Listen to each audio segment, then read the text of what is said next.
Charles Booker, it is official. You are running for U.S. Senate, trying to get rid of Rand Paul. Thank you for that, by the way. U.S. Senate 2022. Tell us, why are you running in this race right now?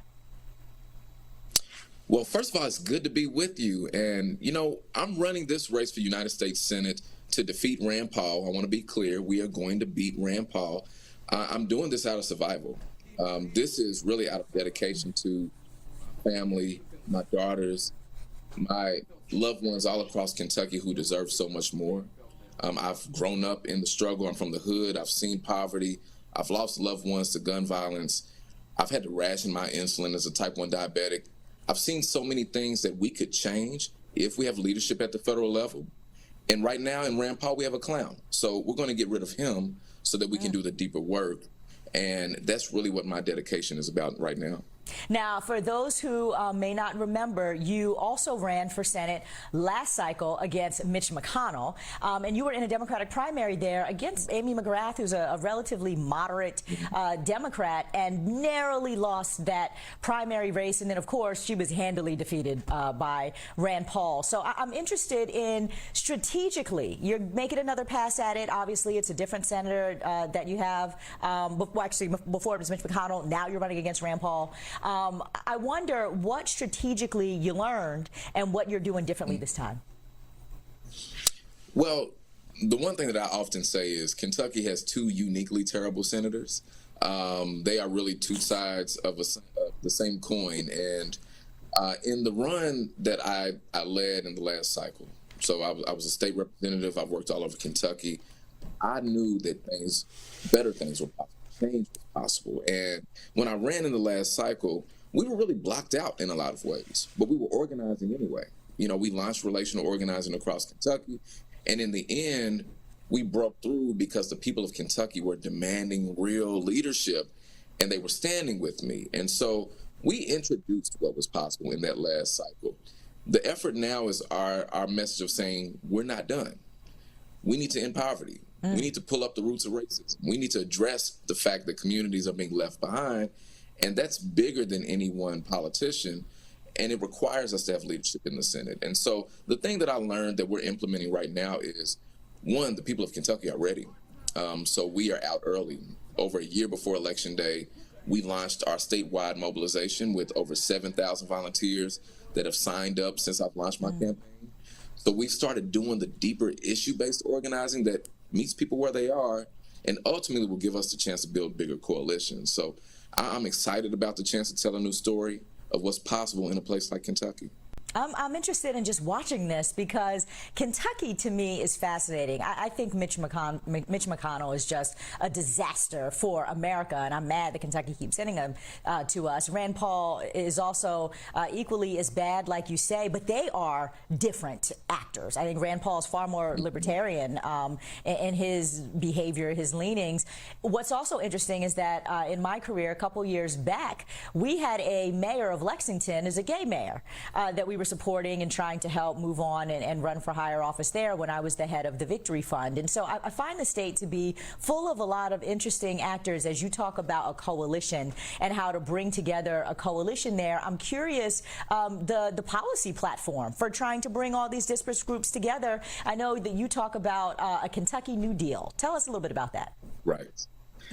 Well, the Kentucky New Deal really is the answer to much of what you laid out, which is so true. There are a lot of complexities in our politics in Kentucky and nationally as well, but there are through lines. And in my last cycle, there was a phrase that I lifted up, from the hood to the holler, which is really about speaking across urban and rural divides, saying that Black, white, brown folks that may feel disconnected really have so much in common. And a Kentucky New Deal is really our way of saying, look, we're all trying to fight to take care of our families.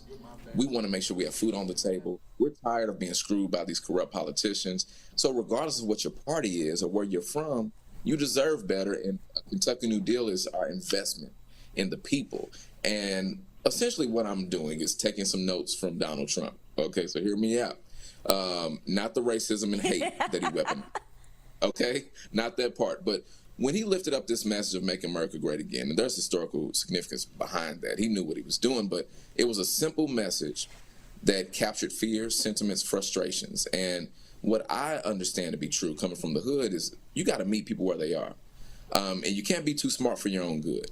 And so by us lifting up a message that's simple, that's saying that if you want to drink clean water, if you want internet that's not crap, if you want better roads, if you actually want to be safe in your community, you want a Kentucky New Deal. It's giving people a chance to see the vision, and folks are fired up. Like I said, we put out this call for support. We have gotten support from every single county in Kentucky. Folks all across the board are saying that they're getting behind us early. At this point in the race, it's us and Rand Paul. And it's really because of the fact that we're speaking to people in ways that they haven't seen in decades. Now, at the end of the day, we know that as much as messaging matters, and as you talk about this Kentucky New Deal, I'm thinking about Build Back Better, and essentially, it's all the same ethos around doing what we can do to lift up workers and families in this country, right? Getting to the bottom line in people's lives and make sure the policy impacts them in a positive way that hopefully, they'll see that all of this matters to them and that certainly, candidates like you are speaking to them. But I'm reminded, though, that you are a black man running for U.S. Senate.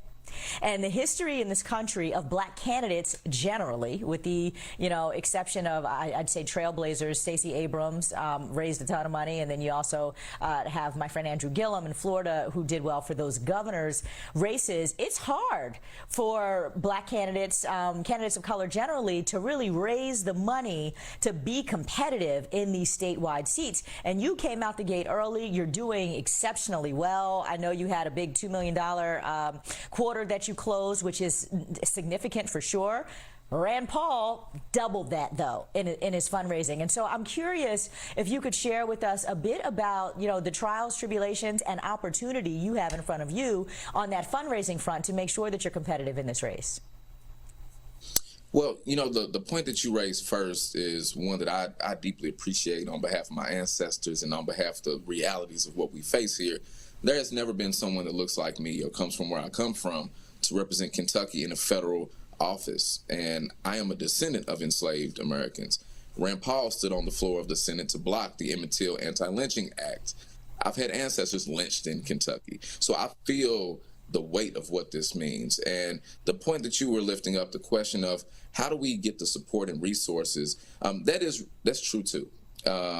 It's harder than it should be for candidates of color, black candidates, folks from marginalized communities to be seen as electable.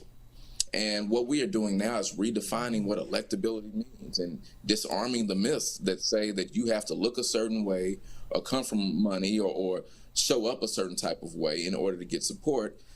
People are tired of being BS'd. And beyond the color of my skin, people want to know, do I care about them? Am I actually fighting for them?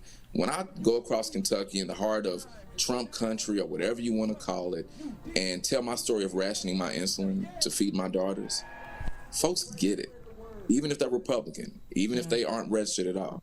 And this is why I've had people that voted for Trump organizing with me on my campaign because they just really want things to change. There's a populist thread here.